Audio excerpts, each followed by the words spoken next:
Don José. Buenos días, Fernando. Buenos días a toda nuestra audiencia con el que tenemos el placer de compartir en un día tan lleno, pero tan lleno de información que es completamente difícil hacer un resumen. Pero, Fernando, lo primero, hoy es jueves, hoy sí hay lotería. 8, 3 y 7. 8, 3 y 7. Así que viene alta. 3, 7 y 8, en Exacto. orden Claro, de ascenso. Oye, una cosa que quiero pues empezar, yo creo que a los que amamos la historia, hoy es un día triste porque falleció uno de los hispanistas más importantes, a quien me tocó conocer cuando le dieron el premio Nebrija en la Universidad de Salamanca al profesor Gabriel Jackson, autor tal vez de uno de los libros más imponentes que se escribió sobre la historia europea del siglo XX llamado Civilización y Barbarie, y que bueno, falleció a los 92 años de edad en su casa en Oregon en el día de ayer. Eso para que usted vea porque cuando él cuenta la historia sabe tanto. Hay alguna gente que me preguntó, Fernando, porque ayer yo hablé de una gran pensadora política, Rosa Luxemburgo. Entonces yo le digo, bueno, Fernando hizo hace unos par de meses una explicación quién es ella. Ella es una ideóloga comunista. Polaca. Polaca, sí. Polaca. Y ella militó en el Partido Socialdemócrata, fue de las creadoras del Partido Socialdemócrata alemán y polaco. Y fue una de las críticas de la revolución de Lenin. Sí, por eso hizo la revolución espartaquista en Alemania. Y Rosa Luxemburgo tiene, para que usted lo lea, es una de las grandes teóricas del marxismo. Pero en el medio de la lucha, acuérdense que ellos nacieron en el inicio del siglo XX, o sea, nacieron no, desarrollaron su pensamiento y su obra material. Ella fue asesinada. En 1918. 18, 19, por ahí. 18, sí. Y ella tiene muchas obras, Reformas o Revolución. Y esta que yo le hablaba, Espontaneidad y Organización. Una explicación dialéctica de ambos fenómenos. Para que póngase ahí, ponga Rosa Luxemburgo y le sale todo. No se preocupe. Oye, algunas cosas importantes. Y voy rápidamente porque el panorama nacional está cargado de cosas. Y vamos a hablar de todo. Sobre todo lo de los Barelawik. Barelawik. Eso. Bien. Oiga, el ministro de Defensa de Colombia renunció ayer, Guillermo Botero. ¿Y por qué renunció? Porque en un bombardeo que se hizo por allá por el Valle de Caquetá, en el San Vicente del Caguán, eso es en Caquetá, en Colombia, en un bombardeo se asesinaron a 7 niños, 7 u 8 niños. Y presentó su renuncia, y después en un gabinete, el presidente Duque aceptó la renuncia e inmediatamente nombró a Luis Fernando Navarro como nuevo ministro de la Defensa, en la continuación de los problemas que hay. Recuerde que este país acaba de pasar unas elecciones en donde los partidos tradicionales, todos, recibieron un batacazo, ¿no? Un golpe duro. Bien, y eso está pasando ayer para hoy. Está en primera plana en todos los periódicos de nuestros hermanos de Colombia. Pero también ayer recibí, Fernando, una comunicación de Jacques Furiot, que es un joven, bueno, no joven, un amigo mío de Haití.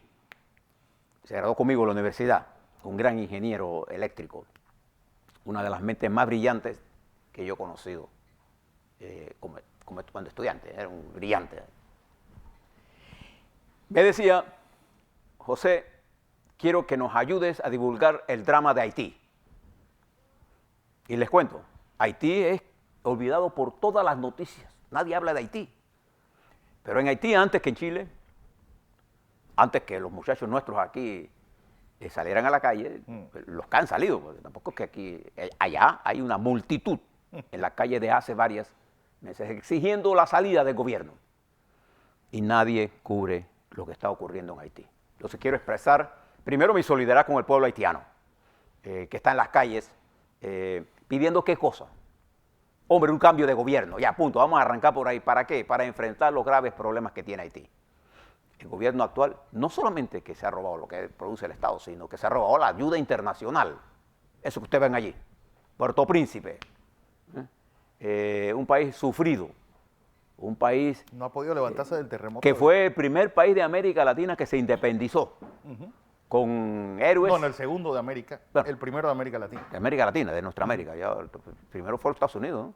Sí, ¿sí? 1776 y 1801. Que además con grandes Toussaint dirigentes, Louverture. Toussaint Louverture, Dessalines, Exacto. etcétera. Un país que yo conozco, yo estuve en Haití cuando la dictadura de Paul Mongler y ponían Duvalier ponían en el aeropuerto los presos, Sí. girando así para que usted viera. Estaban muertos y estaban girando para que nadie se le ocurriera conspirar contra el régimen. Ese país que ustedes ven allí está en revolución, el pueblo está en la calle y los Bueno, medios han cerrado la comunicación frente a eso que está ocurriendo allí. un país que La OEA ni se entera. tuvo como bandera a un bebé blanco ensartado en una lanza. Y ese era su emblema. Bien. Creo que debemos prestarle atención a lo que está ocurriendo en Haití. Estamos centrados simplemente o en Venezuela o en Ecuador. cualquier sea el interés de qué juego, en qué equipo usted esté. Lo que pase en Ecuador, lo que pase en Chile, lo que pase en Venezuela, lo que pase en Nicaragua. Pero lo que está pasando en Haití es una cosa muy seria y hay que prestarle atención. Bien. Mientras, en el mundo, le hablé ayer de Brasil y la subasta petrolera que se hizo. En primer lugar, resultó que las grandes corporaciones de Occidente no participaron. Le tuvieron tuvieron temor a las dificultades técnicas y políticas de la región y la subasta la ganó Petrobrasil, Petrobras, y dos compañías chinas poderosas. La subasta produjo 17.000 millones y no los 25.000 que se esperaba. O sea, cuando usted abre el mercado, el país que más capacidad tiene de competir siempre es China, por su capacidad. Bueno, en la apertura de los sobres de la principal empresa petrolera, en la ida al mercado, en la ida al mercado de la principal empresa petrolera de Arabia Saudita, los chinos van a comprar 5.000 millones en acciones, para que usted sepa por dónde va ese mundo. Mientras en los Estados Unidos se anunció ayer que a partir del próximo miércoles se hará pública las audiencias en el caso del juicio político al presidente de los Estados Unidos. Y esto va a poner en aprietos al presidente, porque hay testigos, si usted ve los testigos, llegan a conclusiones muy complicadas para el presidente y que pudieran tener efectos en él. Y ahora le cuento por qué. En primer lugar, todos coinciden en que Rudy Giuliani era el verdadero conductor de la política exterior y eso está prohibido por ley en los Estados Unidos. Él no es funcionario público de los Estados Unidos. No. Y entonces, y que se establece en todas estas declaraciones de los testigos que se hizo en secreto, que sí hubo una petición de te doy la ayuda si hace público una investigación contra Biden. Esto está ocurriendo para estas elecciones en el 2020. O sea, esto va a ser público el 20. Fíjense que las elecciones que se hicieron ayer, el martes,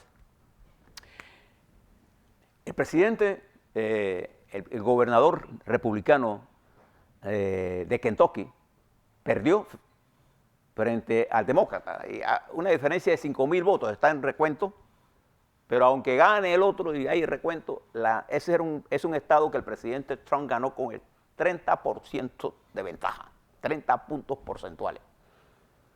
Y ahora retrocede. Igual que allí en esas mismas elecciones, en Virginia, por primera vez en los últimos 20 años, los demócratas conquistan ambas cámaras del estado de Virginia.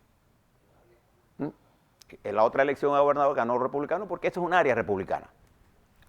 Estos indicadores políticos nos están diciendo a nosotros que ya comienza a resentir la gente el estilo Trump.